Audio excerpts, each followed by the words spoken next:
morning class 8. Today we are going to start our new chapter, that was chapter number 41 in GK. और chapter का नाम है be your protector, मतलब अपना protection करना, अपना प्रोटेक्टर आपको खुद बनना पड़ेगा। मीन्स आप किसी भी सिचुएशन में अगर फंस जाते हो तो उस सिचुएशन से आप अपने आप को कैसे बचाओगे वो हम इस चैप्टर में पढ़ेंगे। और आज की पीडी है पीडी नंबर 8। स्टार्ट करते हैं। पहले पैराग्राफ है, कुछ बातें हैं, उसके बाद में सारे सिचुएशंस हैं। In our day-to-day life, we find ourselves surrounded by different people in discrete spaces. हमारी day-to-day life में मतलब रोज़मर्रा की ज़िंदगी में हम अलग अलग लोगों से मिलते हैं, ठीक है। और उन अलग अलग लोगों का अलग अलग बिहेवियर भी होता है, अलग अलग जगह में अलग अलग तरीके के हमको लोग भी मिलते हैं।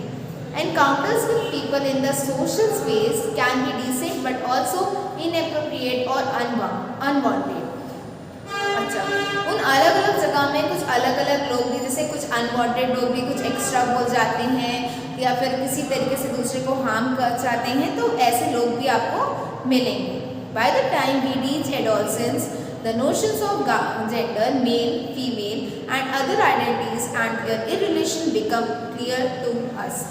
जब तक हम छोटे होते हैं तो हमें किसी चीज़ का अंदाज़ा नहीं होता है, तब तक हम फुली पेरेंट्स पे डिपेंड होते हैं। बट जब हम एडल्ट मतलब बड़े हो जाते हैं, एडल्ट बन जाते हैं, हमारी एक पर्सनालिटी मतलब हमारा एक जेंडर होता है पर्टिकुलर, मेल या फीमेल या दूसरी जो हमारी आइडेंटिटी होती है, उसी आइडेंटिटी से हमें पता चलता है कि हम को कैसा मतलब अपने आप को रखना और कैसा हम फील करते हैं। छोटे होते हैं तो फिर हर चीज़ एक जैसी दिखाई देती है और कोई डिफरेंसेस नहीं समझ में आते हैं, किसी के पास भी चले जाते हैं और कुछ प्रॉब्लम्स भी नहीं होती है। लेकिन जब हम बड़े हो जाते हैं तो ये सारी चीज़ें हमें फील होती हैं। Some situation can occur when certain actions and verbal remarks from a person or a group of people make us feel uncomfortable and even harsh. कुछ सिचुएशन ऐसी होती हैं किसी की टच करने का या किसी के बोलने की वजह से, आपको किसी भी पर्सन के बोलने की वजह से या किसी ग्रुप के बोलने की वजह से आपको एम्बैरसमेंट फील भी होता है और उसकी वजह से आपको अनकंफर्टेबल भी फील होता है, ठीक है। Such harassment might also be caused in the company of someone we have known. ये हैरेसमेंट, ये जो परेशानी है, ये ज़रूरी नहीं अननोन के साथ हो, बल्कि ये नोन के साथ भी हो सकती है। कभी कभी जिनको हम जानते हैं उनके साथ भी हमारे को ऐसी प्रॉब्लम्स हो सकती हैं।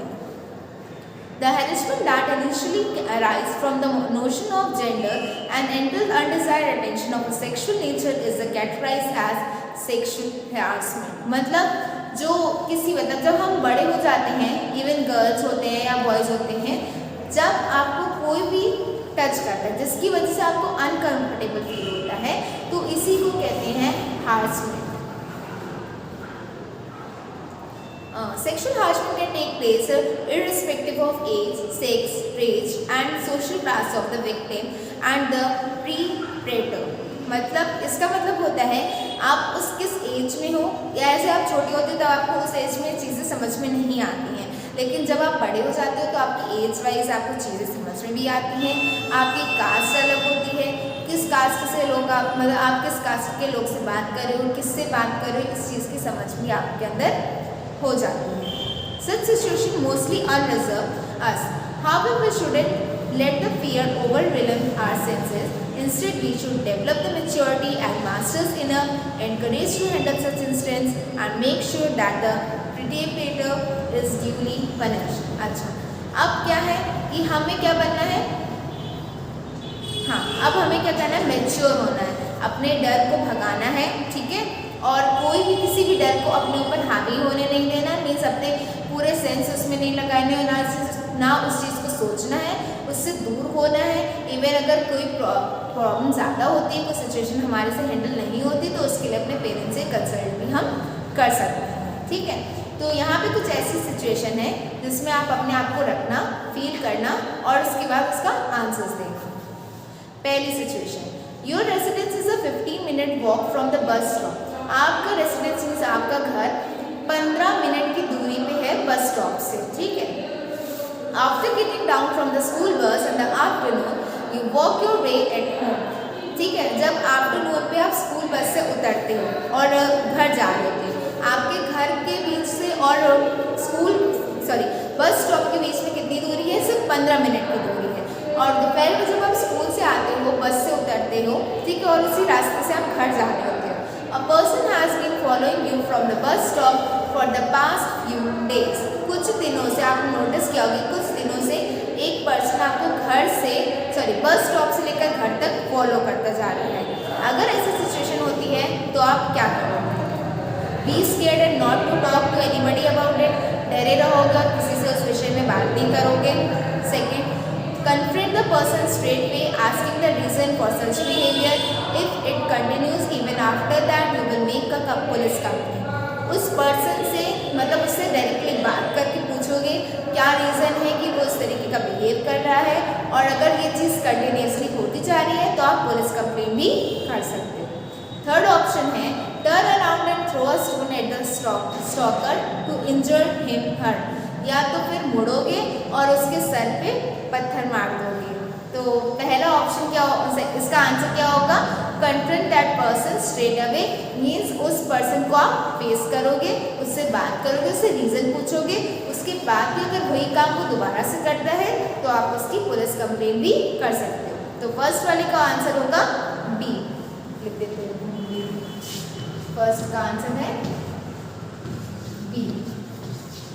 सेकेंड का answer, you are writing for your friend at a cafeteria, you are waiting for a friend at a cafeteria में आप अपने फ्रेंड का वेट कर रहे हो। a customer sitting at another table constantly ogles you, एक customer आपके बगल वाले टेबल में बैठ के कंटिन्यूसली आपको घूर रहा है, ठीक है, तब आप क्या करोगे? Waiting for your friend to come and then think of what to do, अपने फ्रेंड का वेट करोगे, फिर सोचोगे कि क्या करना चाहिए उसके साथ में। Directly go and ask that person to stop staring directly at you, या फिर उस पर्सन के पास जाओगे और उसको बोलोगे कि वो घूरना इस तरीके से बंद करे। Third option, shout at the person and ask the waiters to drive him her out of the cafeteria, या फिर आप उस पर्सन के ऊपर चिल्लाओगे और वेटर से कहोगे कि उस पर्सन को कैफेटेरिया से बाहर कर दें। अगर ऐसी सिचुएशन आती है कि कोई पर्सन आपको कंटिन्यूसली घूर रहा है तो आप क्या करोगे? सेकेंड ऑप्शन चूज करोगे, उस पर्सन के पास डायरेक्टली जाओगे और उससे बोलोगे कि वो आपको घूरना बंद कर दे। तो सेकेंड वाले का आंसर होगा बी। थर्ड का आंसर, थर्ड सिचुएशन है you are walking along the road when a passerby throw a lewd remark at you will। अच्छा, अब आप रोड पे चल रहे हो, एक रास्ते से मतलब एक इंसान गुजर रहा है, वो आप पे कमेंट या फिर एक रिमार्क थ्रो करता है, मीन्स आपको बोलता है, तब आप क्या करोगे?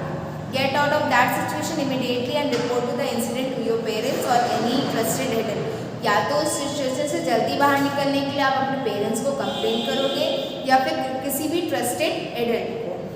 सेकेंड है be seething but shy away from the confronting that person, या तो शर्माते रहोगे, उस पर्सन को फेस आउट नहीं करोगे।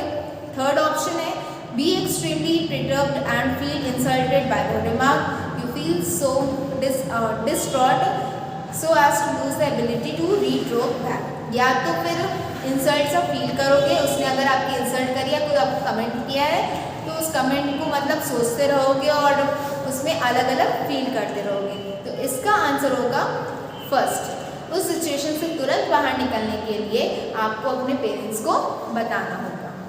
तो थर्ड वाले का आंसर क्या है? ए। नाउ फोर्थ वन,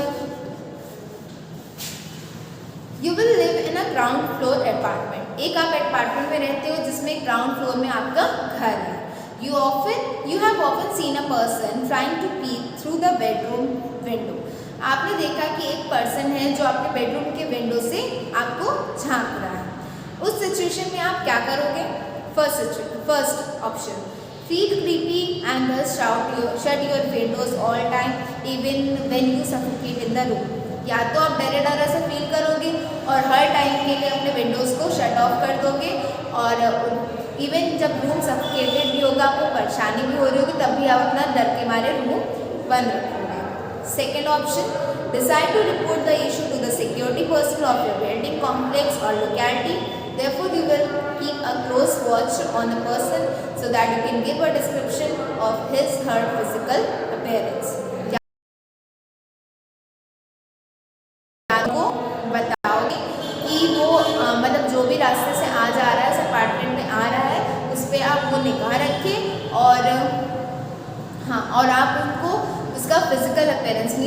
इंसान दिखता कैसे है वो आप सिक्योरिटी गार्ड को बताओगे, जिससे सिक्योरिटी गार्ड जो है वो से